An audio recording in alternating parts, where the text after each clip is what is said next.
Thank you. Thank you. Beyond boundaries. What a theme, huh? Beyond. Now, when I think of boundaries, I think of rules, regulations, and restrictions. And I think of the parents and the teachers and the supervisors who hold us accountable with regard to those boundaries. Now, that's not a bad thing. I know if you're like me, I need supervisors. I need someone holding me accountable to do the right thing. But beyond boundaries is something different. I think of those leaders, those teachers, those supervisors, those parents who inspire us to go beyond the call of duty, to do more than we have to do it not because they tell us, but because we want to. I would like to share with you what the research says about how to make that happen. And not just for other people, but for yourself. Here's the deal.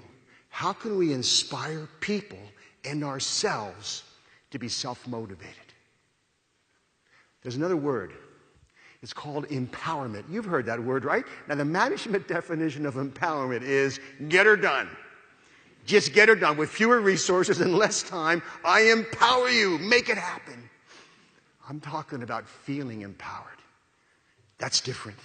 Feeling empowered is when you're self-motivated. Now, if you want to know if you feel empowered or if your child, your student, your worker feels empowered, ask them 3 questions.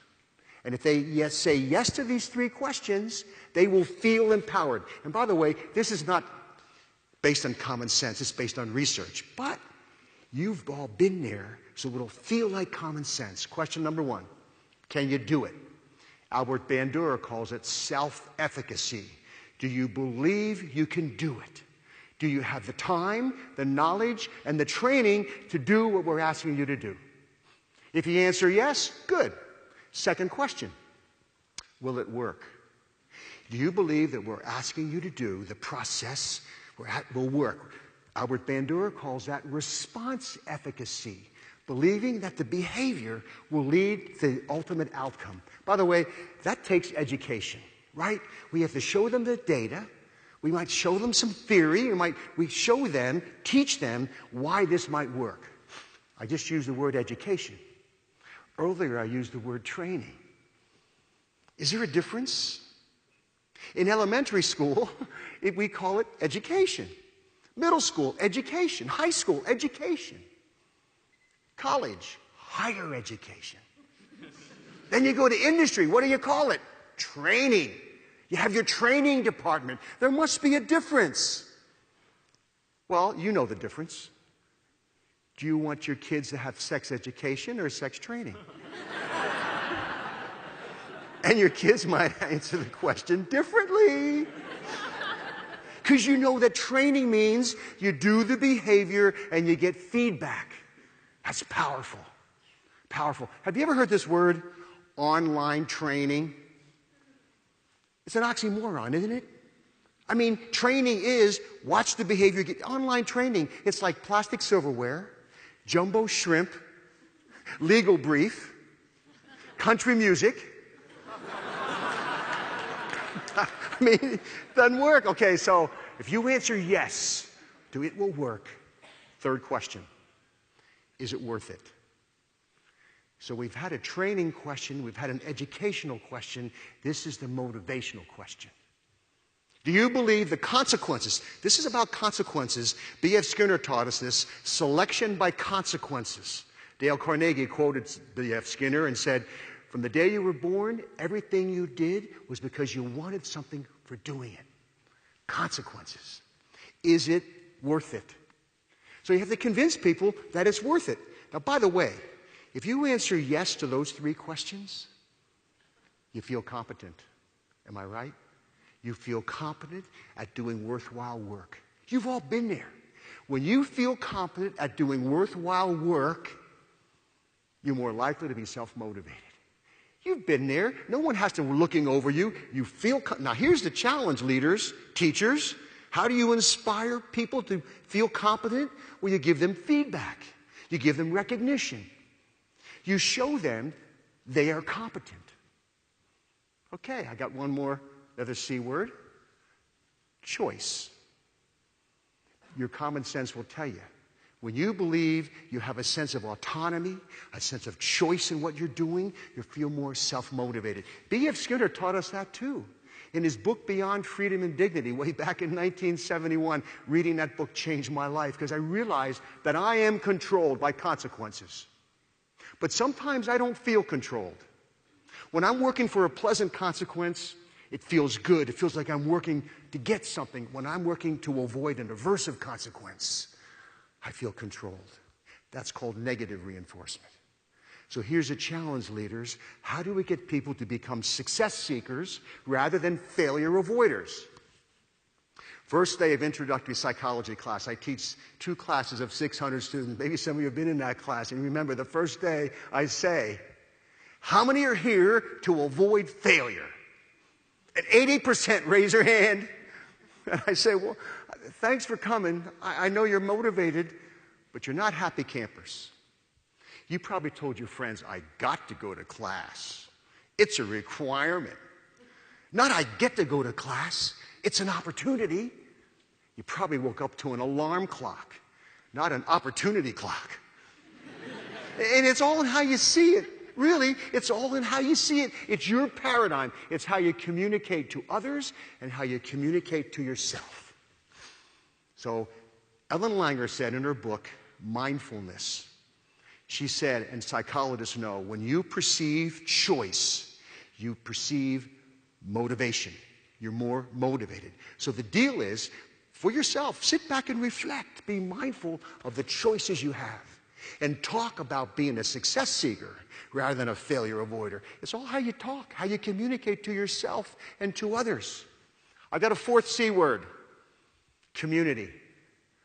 Powerful word. Psychologists know that social support is critical. People who perceive a sense of relatedness, a sense of connection with other people, they feel motivated and they're happier. I want to recite a poem. It's called The Cookie Thief by Valerie Cox. And as I recite this poem, there's only 2 characters, a man and a lady. Put yourself in the situation. Be mindful. Think about the situation and what you would do. Okay, here we go. A woman was waiting in an airport one night with several hours before her flight. She hunted for a book in the airport shop, bought a bag of cookies, and found a place to drop. She was engrossed in her book and happened to see that the man beside her, as bold as could be, took a cookie or 2 from the bag between. But she tried to ignore, to avoid a scene. She read, munched cookies, and watched the clock as a gutsy cookie thief diminished her stock. She was getting more irritated as the minutes ticked by, thinking if I wasn't so nice, I'd blacken his eye. With each cookie she took, he took one too. When only one was left, she wondered what he'd do. With a smile on his face and a nervous laugh, he took the last cookie and he broke it in half. He offered her half as he ate the other. She snatched it from him and thought, oh, brother, this guy has some nerve, and he's also rude. He didn't even show any gratitude. She had never known when she'd been so galled, and she sighed with relief when her flight was called. She gathered her belongings and headed for the gate, refusing to look back at the thieving ingrate. She boarded the plane and sank on her seat. Then she sought her book, which was almost complete. As she reached in her baggage, she gasped with surprise. There was her bag of cookies in front of her eyes. If mine are here, she moaned in despair. Then the others were his, and he tried to share. Too late to apologize, she realized with grief that she was the rude one, the ingrate, the thief. So where were you where were you? Whose side were you on? Were you thinking independent or interdependent? I don't blame you if you think independent. You know, that's how we're raised. Nice guys finish last. Squeaky wheel gets the grease.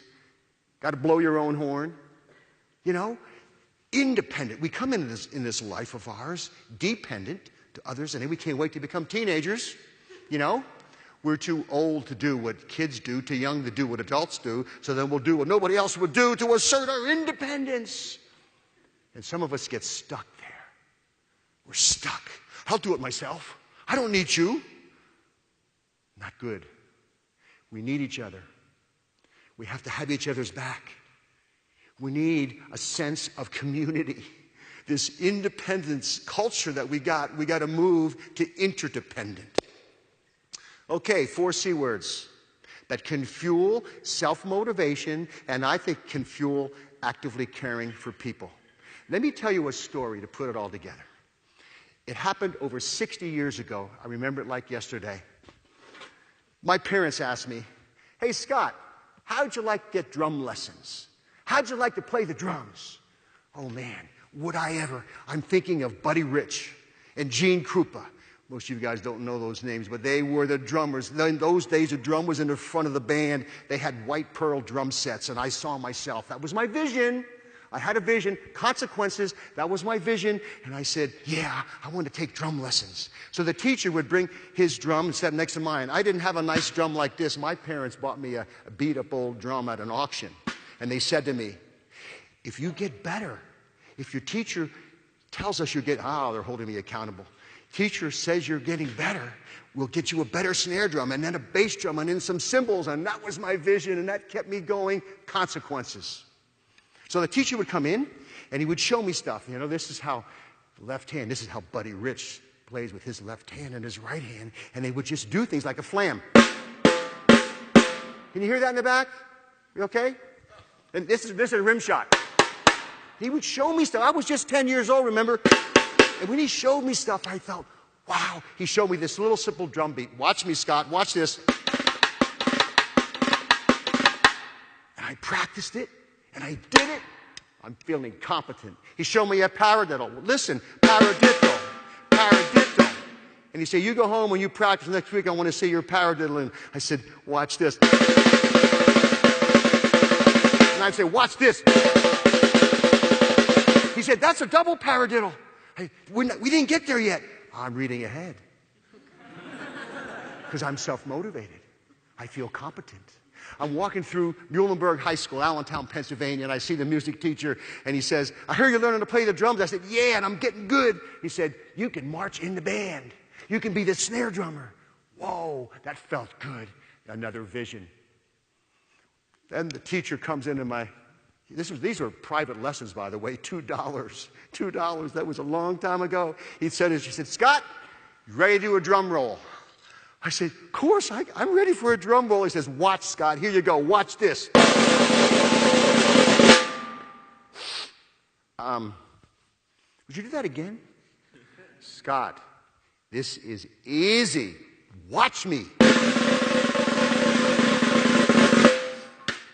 Now you practice that, and next week, I want to see a drum roll. He comes back the next week, he says, how's your drum? I can do a paradiddle. That's regression. I want to see a drum roll. Week after week, now we're talking about distress.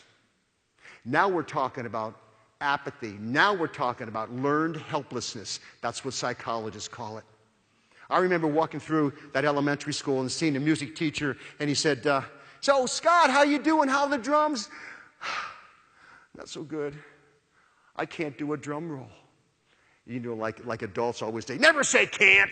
You can be anything you want to be, Scott. No, I can't do a drum roll. I've tried, and I've kind of given up. And he said, Scott, when you ever get overwhelmed, break it down. Break it down. Can you do a paradiddle? Yeah. Okay, what's the second beat? 2 beats. Yeah, well, that's a drum roll, Geller. It's 2 beats. You go home and you practice and you say, Dada Mama. Remember, I was just 10. You go, Dada Mama, Dada Mama, Dada Mama, Dada. It's a drum roll. That teacher came back the next week.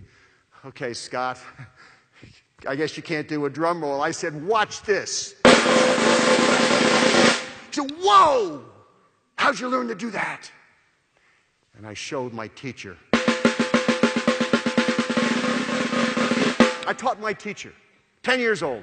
He said, I had forgotten that I got into the habit of just doing this. I forgot that it's 2 beats.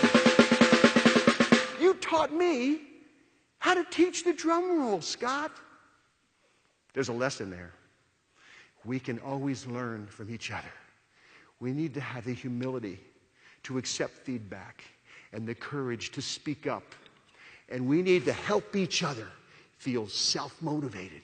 How? Give them the perception of competence. Teach them about consequences drive us. Let them perceive choice. And let them know it's community. We're all in this together. And we need each other. Thank you.